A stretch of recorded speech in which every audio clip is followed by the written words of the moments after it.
College football is back and better than ever before, and we see all the signs. We have a new game, the AP and coaches polls are out, and the best thing of all is everyone is already raving about who will be the national championship.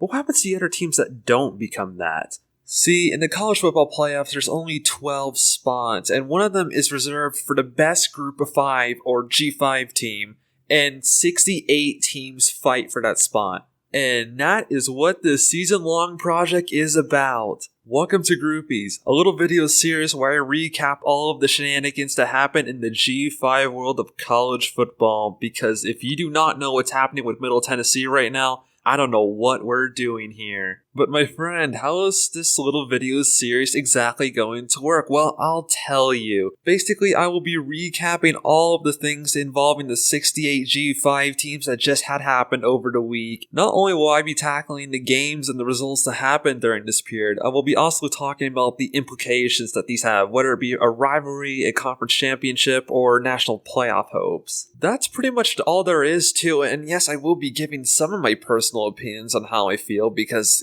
yeah, that's going to be a lot of G5 football to watch, and maybe doing 68 teams is not the best idea, but I think the world deserves to know what happens sometimes. And when there's a lot of Ohio State and Texas and Georgia and Tennessee talk, maybe there's a little bit of room for the UNLV or Texas State or Sam Houston's of the world. I think that was just like 2 Texas teams. Okay, Charlotte, yeah, everyone needs to know about Charlotte. I just realized I have been talking for nearly 2 minutes without getting the football rolling, so let's kick it off, I guess. The American, as strong as it is, had a lot of teams that couldn't make the playoffs last year, but just not enough things just went their way in order for that to happen. However, there are still a lot of teams to look out for in this conference, and with another one, I think this is your best shot for a team to get in, maybe even multiple if you're lucky. Army won the American in just their first attempt at the conference and finished ranked for the first time since 2018, going a perfect 8-0 in conference and 12-2 in the final. Despite being a military school, the team did exactly everything they needed to do last year, and even if they don't have exactly the best of chance this time around, they could still do some serious damage in the conference. Despite returning their head coach and both their coordinators, their star quarterback is gone, so we'll have to see how this new Army team really is out on the field. Despite Tulane finishing runner-up in the American and going 7-1 there, their out-of-conference schedule is what really got them eventually. Only being the best of the best is good enough for this team in this conference. They clearly have all the talent around them to make it happen too, as in the media made poll, they were projected to finish first, just edging out Memphis. We'll see if those receiving votes in the polls are justified when they have to host Duke at Yeoman and go play at Ole Miss later on. I know this exactly wasn't a year Memphis won it, but they still have a win over West Virginia in the Frisco Bowl and finished ranked. They're projected to finish runner-up in the American, but it might as well be a coin toss at this point considering what talent they have to face, and that only makes missing the conference championship last year much tougher. They did lose a lot of their big assets to the NFL, but if the players on the depth chart are just as good as the starters, and they can make their schedule work flawlessly, they have a good chance to go very far. It feels like every half a decade, Navy just comes out of nowhere and it's just suddenly good. After finishing the season 10-3, Brian Newberry is hoping to make a conference title actually possible. The biggest asset by far returning to this team is Blake Horvath, the team's leading passer and rusher. The 2 biggest things for them to focus on this season is their below-average special teams and the lack of returners on defense, who will mostly have to have those spots filled from people on the depth chart. If the team can address these weaknesses well, then this could be the start of the midshipmen doing a lot more in football than we realize. East Carolina had an amazing improvement year, but they're practically starting off fresh. But they do have their new first-time head coach, Blake Harrell, who is shown to be a promising asset as they were in their interim coach last year. The team is not a favorite for the American for this very reason, but with the return of Katin Hauser, if the offensive line can keep up, this team has some potential to do some very serious damage in the American. What they can hope for this season is successful stability. South Florida was a team that either won pretty convincingly or lost pretty convincingly, and its wild season ended in a 5-overtime game in the Hawaii Bowl. Most of the offense is gone, but quarterback Byron Brown will be returning alongside Tavin Ward and Mac Harris. They also have one of the most brutal out-of-conference schedules to start the season, but they'll likely use this as an opportunity to warm up before conference play begins. Unfortunately, Biff Poggi was not going to be the guy that got the 49ers above the 500 bump, and they are now starting completely new on the staff side. Their new head coach, Tim Albin, had just finished doing amazing things over at the Ohio Bobcats, but the entire overhaul is probably what will lead them to do another year in the midfield of the American. Almost everyone transferred out of there, but with some incoming transfers from Power 4 schools, who knows how much of a setback this season will be for Charlotte, if they have a setback at all. The early part of the decade for the Roadrunners has been seen as a decline for the program, but the loyalty of the staff and the youth of the players is unmatched. Quarterback Owen McCown, running back Robert Henry Jr., and wide receiver Willie McCoy III are all returning to the team, which is probably why UTSA is projected to finish in the upper half of the conference this season. Given the team just finished outside the top 10 in offensive production, they are not exactly a team you want to face if you're on the defensive side of the ball. North Texas Claps at the second half of the season show they have a lot of work to do before they can compete with the best of the conference. They have been hovering around the range of 5 to 7 wins for a while now, but their overall conference standing has been decreasing since the start of the decade, just finishing 3-5. While the new defensive coordinator in Skylar Cassidy might be able to help out the defensive side of the ball, the mostly upcoming offensive line will have to be tuned out as the season slowly progresses. Rice had a tough season to deal with, along with a lot of losses that could have flipped the season script for them, and despite having the best defense in the conference that season, their offense would be its downfall. New head coach Scott Abell will be taking the reins for the Owls, taking with him his success in the lower divisions with programs like Washington and Lee and Davidson. With an overhaul in coaching staff and redshirt freshman Drew DeVillier leading the team, this is the Owls' best chance to at least reach 500 in conference play. It really does feel like the sky is falling at Temple at times, now under fourth head coach in 5 seasons, and have not won more than 2 games in conference since 2019. Drastic change was obviously needed, and for this cycle, Temple brought in Casey Keeler, the former head coach of the Sam Houston Bearcats. As the winningest coach in the FCS level, he has a monumental task in taking an almost dead-in-the-water offense and trying to elevate the team overall into at least being competitive with some of its tougher matchups as the season starts. UAB finished almost at the bottom of the standings last year, not helped by the fact that they were getting destroyed at the rushing game on both sides of the ball. Despite all of this, and being projected to finish last in the media poll, there's still some hope with Trent Dilfer, but even with the return of Jalen Kitna, there still seems to be some holes on this team that have yet to be addressed. Nonetheless, even if this is a rebuild year, any improvements on the offense or defense means that some games can be won. It was just another season to forget for Florida Atlantic. Tom Herman ended up being fired, and they barely avoided disaster by beating South Florida in the final week. Despite Herman being able to lead Houston to a conference title, he was not able to bring the Owls to those same heights. Former offensive coordinator from Texas Tech, Zach Kittley, will be a first-time head coach, but he will likely have to rebuild the offensive line from the ground up, either using Zach Gibson from Georgia State or Caden Veltkamp from Western Kentucky. Despite the rough season ahead of them, there are still some bright spots on this team, and it will have to be up to them to take good advantage of it. After a disastrous 3-9 season, including giving up over 300 passing yards and 42.5 points per game, Tulsa cleared house. Their new head coach is Trey Lamb, who just finished digging East Tennessee State out of the hole. But the most important part is the return of redshirt sophomore Kirk Francis, who will be joined by sophomore running back Ellison Jr., both who are expected to take a step up this year, and senior safety Jalen Hollywood Kennedy. They're expected to perform right where they finished last year, but gain a couple wins in the conference will at least be able to justify the hire, and they have the refuge of knowing that they have young stars to rely on for their foreseeable future. Wow, that was a mouthful for sure. Did you know we have over 50 schools to go over still? Yeah, it's only gonna get crazier from here. I see people dog on Conference USA like it's a punching bag for all the other G5 conferences, but personally, I don't see it that way.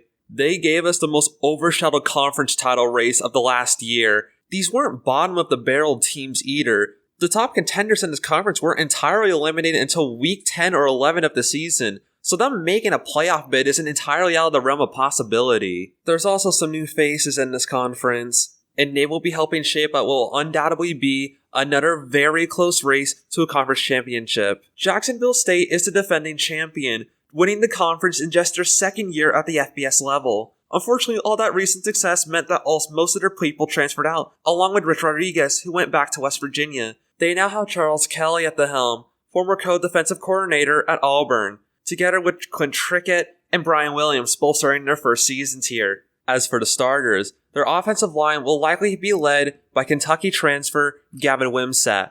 And on the defensive end, their likely starter player will be Colorado transfer Trevor Woods. While they have the most productive offense in Conference USA, their middle-of-the-road quality defense and special teams will have to be addressed if they wish to most likely retain the crown. Western Kentucky came agonizingly close to claiming their first conference title since 2016, barring two crucial losses at the end of the season before getting trounced by Jacksonville State 52-12. Despite having new coordinators, the offensive line will be treated well to Maverick McIver, the quarterback from Abilene Christian. If the defense can figure out the rushing game, and they get through the easier parts of their schedule flawlessly, then they can easily contend for another title. Sam Houston blew everybody's expectations out of the water, going from 3-9 to 10-3 with a New Orleans Bowl win over Georgia Southern. Unfortunately, longtime head coach Casey Keeler would depart for Temple, taking running back Jay Ducker with him. Replacing him, former Wisconsin offensive coordinator Phil Longo. With a brand new set of coordinators and the return of seniors Hunter Watson and Jalen Jimerson, the next obvious step for the Bearcats is to contend for a conference title and potentially make a good push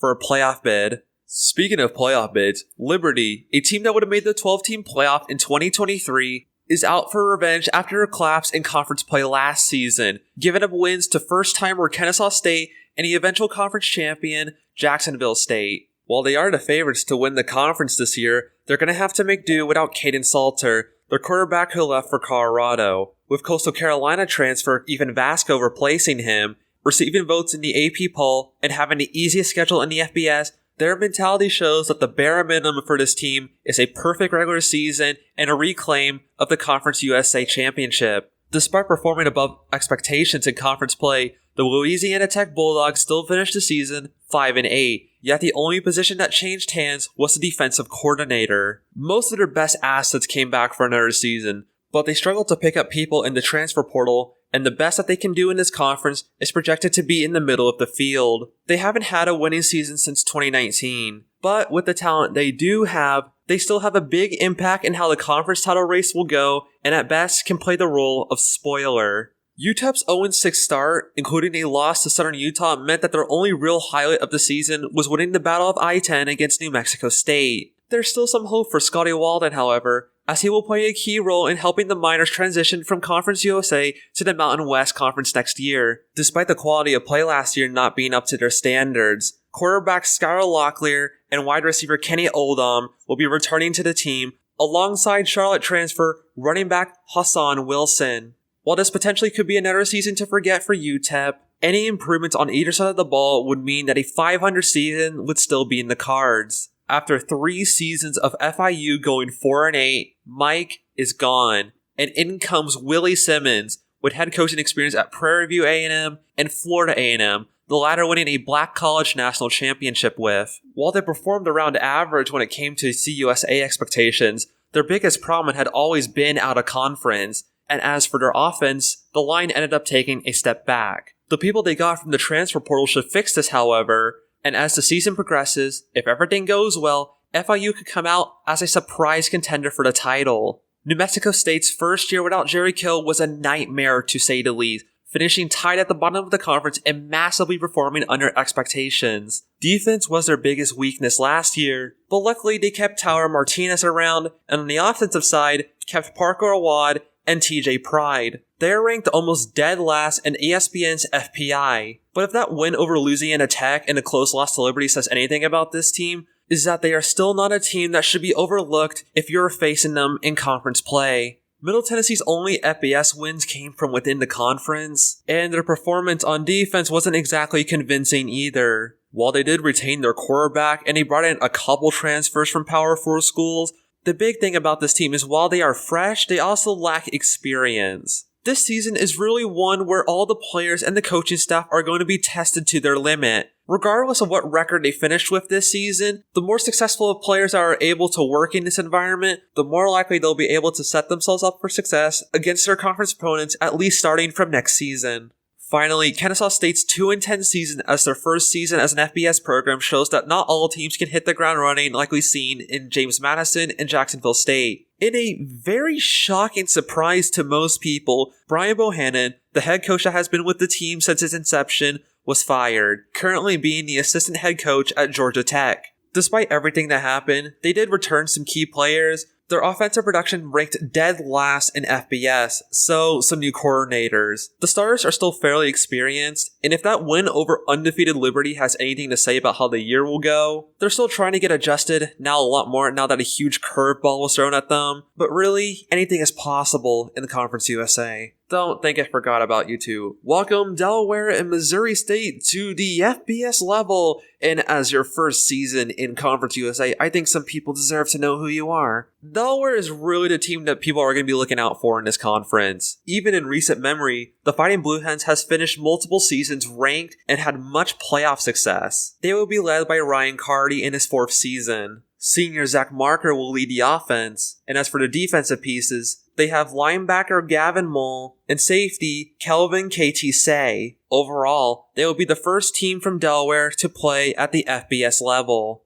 Missouri State is the more overshadowed of the two programs. Already having to deal with the Tigers being the same state as them, they have not had nearly as much success in the postseason as the former. This won't stop the Bears, however, as they will be led by one of the youngest coaches in the sport today, Ryan Beard. Together with quarterback Jacob Clark and a renovated defensive line, the fairly experienced Missouri State Bears have a lot of potential to make a lot of noise if you aren't fully paying attention. Now, both of these teams can't compete in the postseason per transition rules. That doesn't mean, however, they can't have an impact in the conference race this year. With the schedules they were given, they are projected to finish in the middle of the road, with at least 5 wins readily available for each. But again, 2025 is the assessment year for them. But even with just their additions, they are one of the many reasons why Conference USA might as well be the most chaotic conference in all of college football. UConn, now the only independent G5 team, had an amazing turnaround under Jim Mora last season, going from 3-9 to 9-4 with the victory over North Carolina in the Fenway Bowl. Jim Mora is back at it again,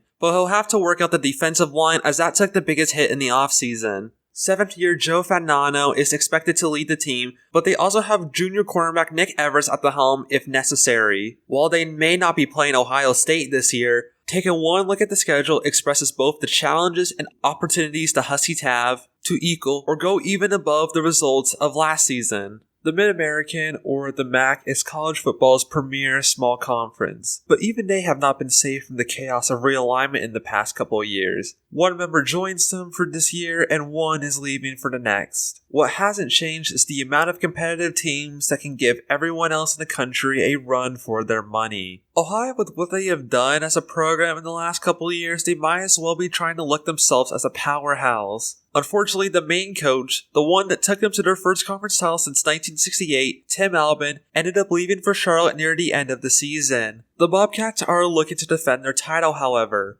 First-time head coach Brian Smith has huge expectations on his shoulder, but with super valuable assets such as star QB Parker Navarro and crucial cornerback Tank Pearson, they are a team, even if their defense took the biggest hit in the offseason, is one that should be set up for success. Despite being Ohio in the regular season, the Miami Redhawks were not able to defend their MAC title. They do look on track for another shot, as they are projected to finish near the very top of the MAC standings, although with very tough competition. While there is a potential QB battle that can happen between Henry Hessen and incoming Baylor transfer Daquan Finn, the pieces still exist around the team in order for the offensive production to take a step up from last year. If the team as a whole can consistently get into a rhythm, the MAC title might as well be theirs for the taking. The Buffalo Bulls were projected to finish 10th in the preseason poll. Pete Lambeau, in his first season with the team, turned the team right side up and rallied them to a 9-4 record, including a win over Liberty in the Bahamas Bowl. The next big step for them is to overall improve the O-line and learn how to defend the passing game. While their quarterback may be gone, running back Al J. Henderson remains on the team. With some extra help from the people they received in the transfer portal, we'll have to wait to see if the coaches were justified and throwing the Buffalo Bulls some votes when the season officially begins. A 7-6 record does not tell the full story of the Bowling Green Falcons. They were competitive in about every game they lost, but the amount of losses likely mean that the team is going to have to start fresh this season. Former NFL player and Tennessee State head coach Eddie George will be taking the helm, but besides the players that followed him and the people they got from the transfer portal, he has practically almost no one to work with that started last season. It's going to be a tough challenge for him, but with plenty of potential talent behind him, the Falcons' chances of having an impact and implications for contending for a title are still very, very high. After 2 years with the team, it seems like the Lance Taylor experiment at Western Michigan has been going quite well. The question is now is whether he can elevate the team to, let's say, the PJ Fleck era? The problem is that only a third of your total production is returning. While they did get some great guys from the portal like Christian Leary or Raheem Anderson II, who knows if those on the depth chart can live up to the starters. They will also have to face 4 of the top 5 teams in the MAC, which, while will be a huge challenge for them, can also give them a huge chance to make an impact in the title race. Despite an upset victory over Mississippi State, Toledo still far performed below expectations for the conference. After an early loss to Western Kentucky in the season, they were not able to fully hold it together, eventually finishing conference play 4-4. This time they're expected to win the conference. By far, even projected to win 8 games overall and receive votes in the preseason poll. Even with Tucker Gleason ready to lead the offensive line, the improvements this team must make in order to reach the high expectations should be enough to help them get their first MAC championship since 2022. Just because you can pull off one of the biggest upsets in the 21st century doesn't mean your conference opponents are going to give you an easier time. You are projected to finish above the middle of the road, although you are far away from being able to compete from that top spot. The results for Thomas Hammock has always been a bit up and down, but this season will be a real challenge for him,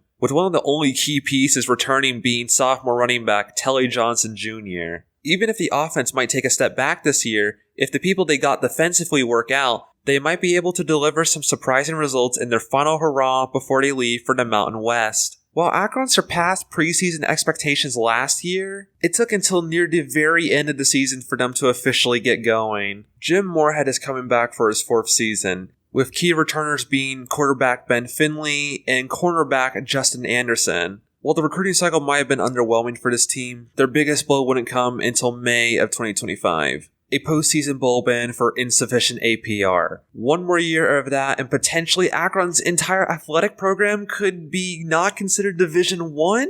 Keep in mind, this is their 3rd year of having an insufficient APR, so it's pretty serious. No matter the football results that happen this year, please focus on academics. I really want to see y'all back here next year.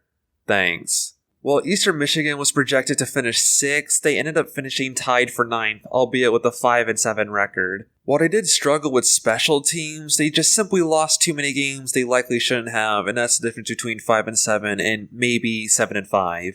The offense will likely be led by a new face in Noah Kim from Coastal Carolina, but the Eagles will retain wide receiver Terry Lockett Jr. for his senior year, with one of the best recruiting off seasons in the MAC, and a fairly decent out-of-conference schedule. Eastern Michigan should be able to easily equal, if not do much better than the season before. Central Michigan was a team that was ultimately stopped by their defense, just outside the bottom 10 in the nation in passing yards. Their head coach also retired after this season, being replaced by Matt Drinkle. While a very successful head coach in his own right, had not had a head coaching role since 2018. Despite a shuffle at the staff level, they are returning over 50% of their overall production, the 3rd highest in the MAC. Now with a class that is 1 year wiser, they are one of the few teams here that could actually exceed their preseason expectations. Ball State took what is yet another step back for their 4th losing season in a row. While their interim coach went back to Butler, their previous head coach, Mike Uramovich,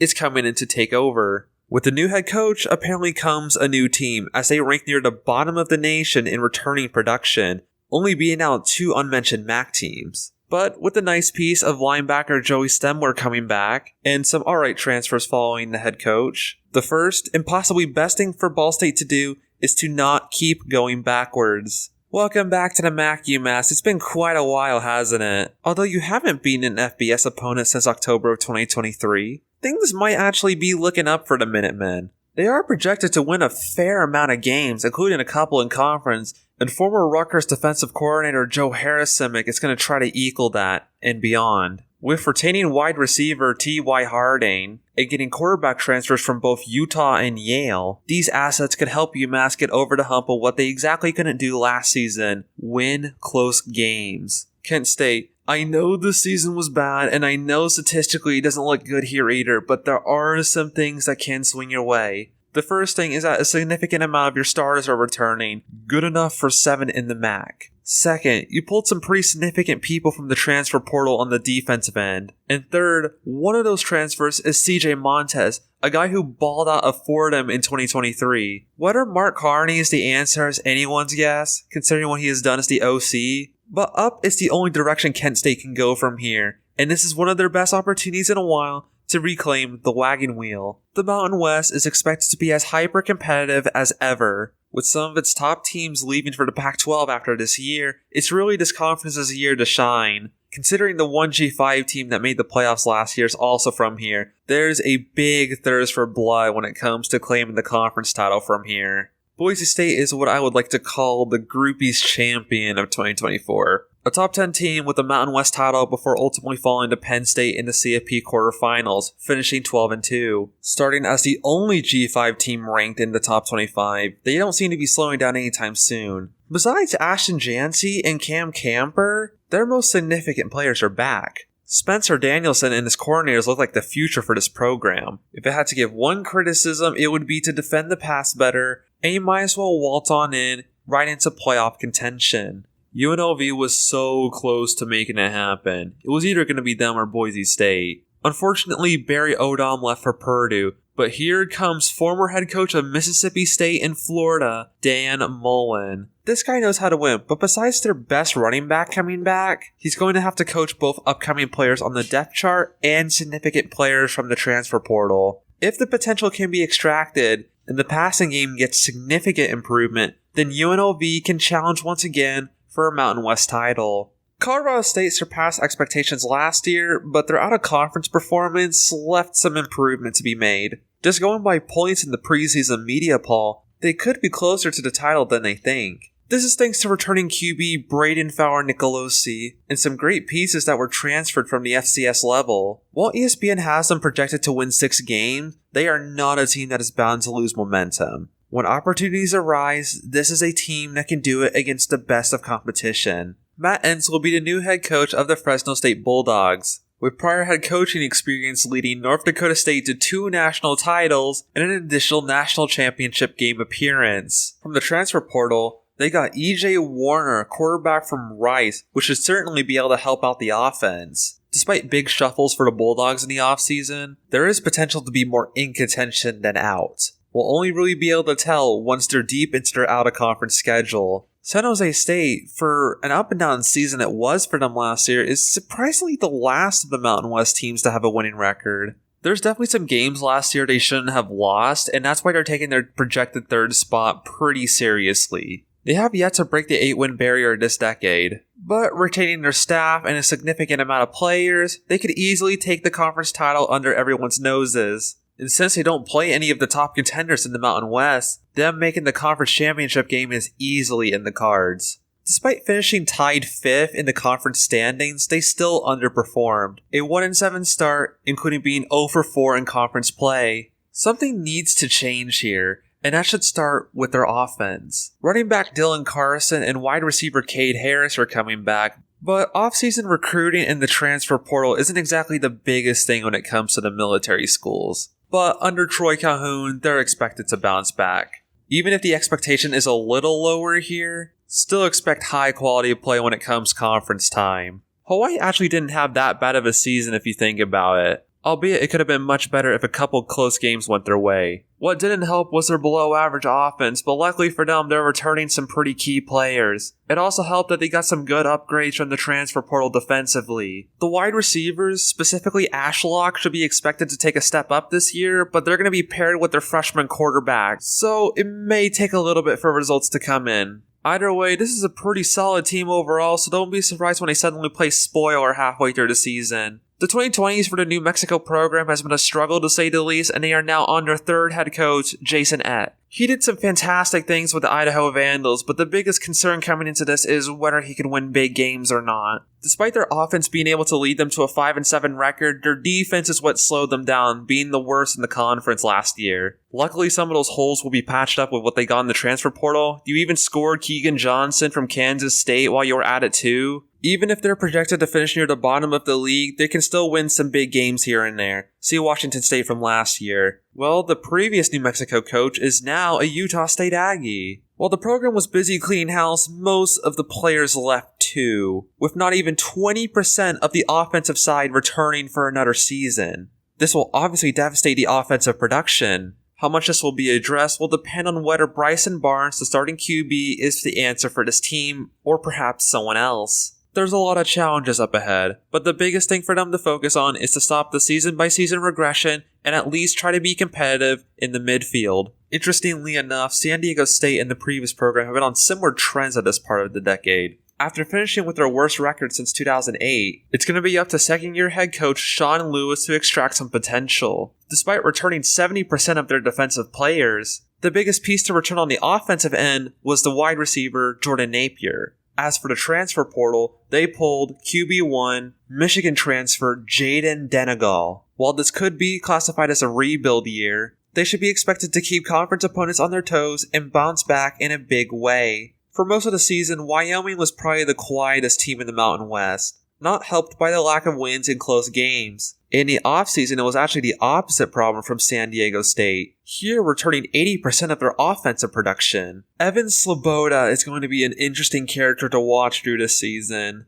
And as for the defense, they picked up a variety of players in the transfer portal ranging from FCS to community college. If the Cowboys can improve either their offense, defense, or ideally both, they could actually become an interesting surprise come conference play. The expectations are not high in Reno right now, projected to only win 4 games and fighting New Mexico for a lonely 11th. But there are some interesting things to note here. First, the obvious, Chubba Purdy will be the starting quarterback. Second, they picked up some good younger players on the defensive side from the transfer portal, which will give them some good time to develop. And third, the wide receiver part of the roster is going to get some good help from Texas Tech transfer Jordan Brown. Those are just some highlights. But if the experienced core can be used to their full potential, then some results can go the Wolfpack's way. Hang in there, Pac-12, just a little while longer, you'll have some friends coming along the way. At least it'll be easy to determine the conference champion. Can't wait to come back next year to see how interesting this conference will be. While it was an up and down season, congrats on the Pac-12 title anyway. Whether it's actually the team or the schedule they were given, you never really knew what you were going to get with this squad. Say goodbye to the co-defensive coordinator and hello to Malik Murphy, the Duke quarterback. This is obviously a big pull for the Beavers considering the QB situation before. And on top of that, a good amount of your defensive line came back and you even added some from the transfer portal to fill in those spots. While this could easily play out like last season, the talent at Oregon State is enough for them to go on a potentially good run. Washington State's 8-5 record does not tell the full story of what this team went through. After getting ranked late into the season, they suffered a catastrophic collapse, which ended in their 4th-year head coach leaving for Wake Forest. They lost a lot of talent from the offseason, but new head coach Jimmy Rogers is looking to fill those spots with all the talent he's bringing in from South Dakota State, with some additions like Bull Baker and Tucker Large. Even if a step back is expected this year, their competitiveness will not go away no matter what opponent they play. The Sun Belt, or the Fun Belt, was an interesting conference to pay attention to last year. This time, it's expected to be such a shakeup that 4 teams each division got a first place vote. In an environment where there's not an obvious front-runner for the title, this is pretty much anyone's chance to make a big run.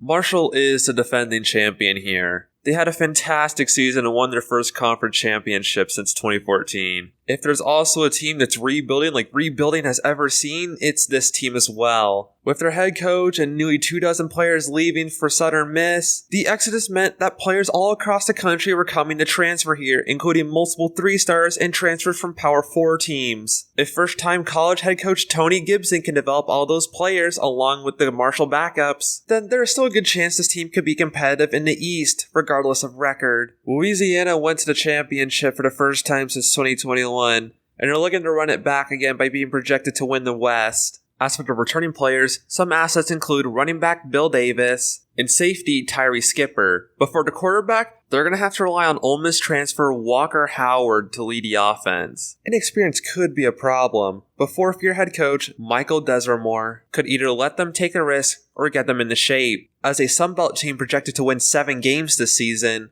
the Raging Cajuns are a team that can make the most happen in its biggest moments. Georgia Southern is a team that exceeded preseason expectations and is favored with their momentum heading into this season. Despite everything they accomplished, they finished in the lower half of the Sun Belt in terms of total offense and defense. Luckily for them, most of their offense came back, and it will be led by senior quarterback J.C. French IV. The defense is the thing to work on this year, as with each G5 game they lost, gave up an average of 40.5 points. If that gets tightened up, the Eagles can easily meet their second place expectations and potentially challenge for a championship. Texas State, with all the recent success they have, has been great, but they always could have been better. They had one of the best offensive stats in the nation, but were held back by the fact that they went 3-4 in one-score games. Despite their offensive coordinator leaving for Texas Tech, the Bobcats still have a great chance to win the conference. They'll be battling Louisiana for the West, but with Pitt transfer Nate Yarnell and safety Ryan Nolan on the defense, the Bobcats can easily have some impact and maybe take the next step up to a conference championship. Butch Jones seems to be settling quite well at Arkansas State, helping rebuild the Red Wolves to their best season since 2019. Although out of all the contenders for the Sun Belt, they could be the first team outside looking in if they can't build on this momentum. As the conference's worst defensive team in yards per game, they'll be bringing in guys like Utah State transfer Avante Dickerson to help fill those holes in. Even if they're somewhat doubted as a team,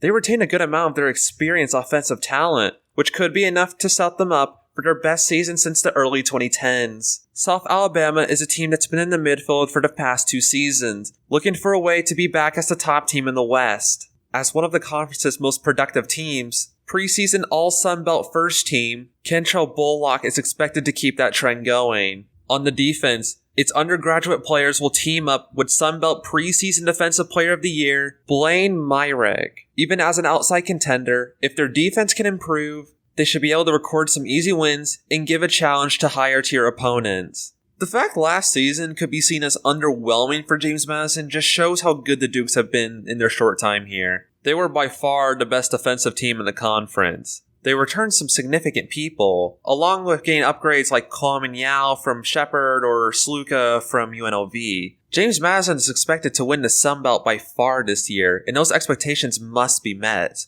If they could keep up their top defense and improve their offense, then they have a very good chance to claim their first conference title at the FBS level. Did you know we already went through over 60 teams at this point? Bear with me, we're almost there. Old Dominion is one of those G5 teams that's actually pretty tough to analyze. You never really know where they're going to be, but they're overall a pretty quiet team in the Sun Belt. They're expected to finish where they were last year, but there are some positives. The big one is star linebacker Jason Henderson coming back to the team after he suffered a knee injury nearly 2 years ago. Colton Joseph will be back as the quarterback, but the big thing they need to focus on is the defense. It's going to take some miracles, but if they can get all the pieces around them to work, then they can at least be a very competitive midfield team. The Tim Beck era at Coastal Carolina has not been ideal to say the least, finishing with their worst record since 2019. And needing to turn the ship around, they're going to have to rely on Nick Del Grande, named preseason All-Sun Belt first team offense. They also have assets like Jameson Tucker, Shane Bruce, and quarterback transfers MJ Morris and Emmett Brown. There's a lot of questions and speculation that this team needs to answer. With one of the more mixed schedules overall in the FBS, a lot of evaluation will come for this team when the season begins. Appalachian State just suffered their worst season at the FBS level, admittedly not helped by outside factors, but they also had one of the worst defenses in the Sun Belt. With a new coaching staff from scratch, the starting players will be close to that as well. They grabbed 29 3-stars from the portal, including some from South Carolina when the new head coach went into town. If the Mountaineers can get through their reasonable schedule, then they can play the role of spoiler in conference and maybe bounce back into being a contending team again with the Gambles. Louisiana Monroe probably suffered the biggest midseason turnaround of last year. Despite the collapse late in the season, they were the team in the Sun Belt to return the most players. Quarterback is going to be their biggest position issue coming into this season as they're only a sophomore, And overall, UM Monroe was one of the worst offensive productive teams in the nation.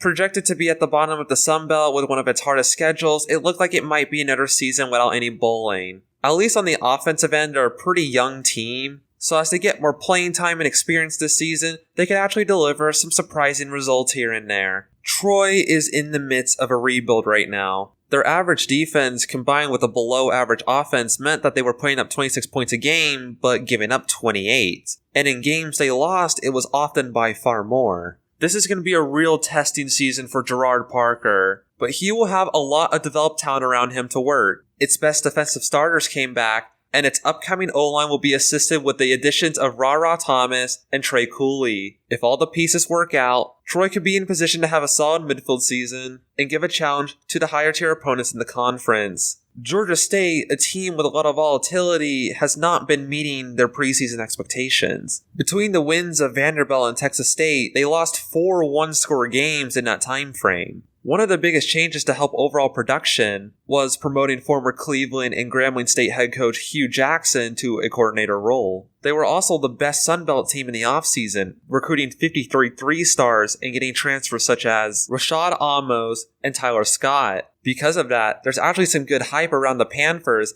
and they are still remaining as a team that should not be overlooked when it comes to conference play. After winning the Sun Belt Championship with Marshall, Charles Huff will be taking over the 0-8, 1-11 Southern Miss team. Braylon Braxton, Josh Moten, and Carl Chester all went with him, working off of 15 points per game while giving up 38, and with one of the easiest schedules in the nation, there's really no direction for this team to go but up. While they could be one of the weakest teams, they are projected to be around the midfield in the West Division. But with a lot of things ready to go the way of the Golden Eagles, they will be one of the most interesting G5 teams to watch throughout the season. And there you have it, 68 teams looked at with a brief preview and some set expectation of what they could do this season. I think after all of that, a prediction might be in order. I'm not really one to make predictions like this since I don't really like getting people too angry with me.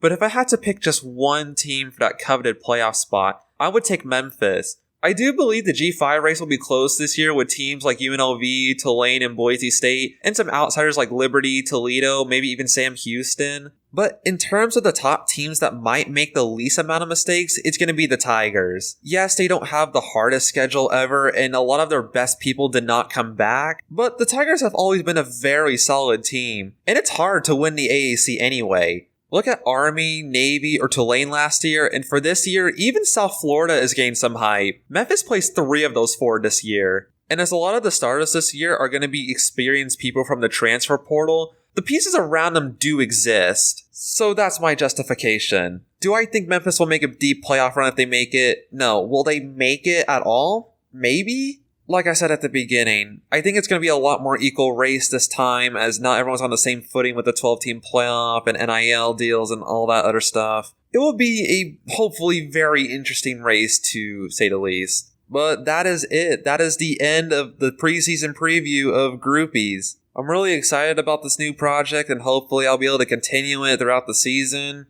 I promise this will be the longest video in the series. It just takes a lot of time to go through all those teams, and hopefully the game reviews of these will be much more interesting. Anyways, that's pretty much it for this, and most of the videos will be formatted like this. Hope y'all enjoy, and I will see y'all next week.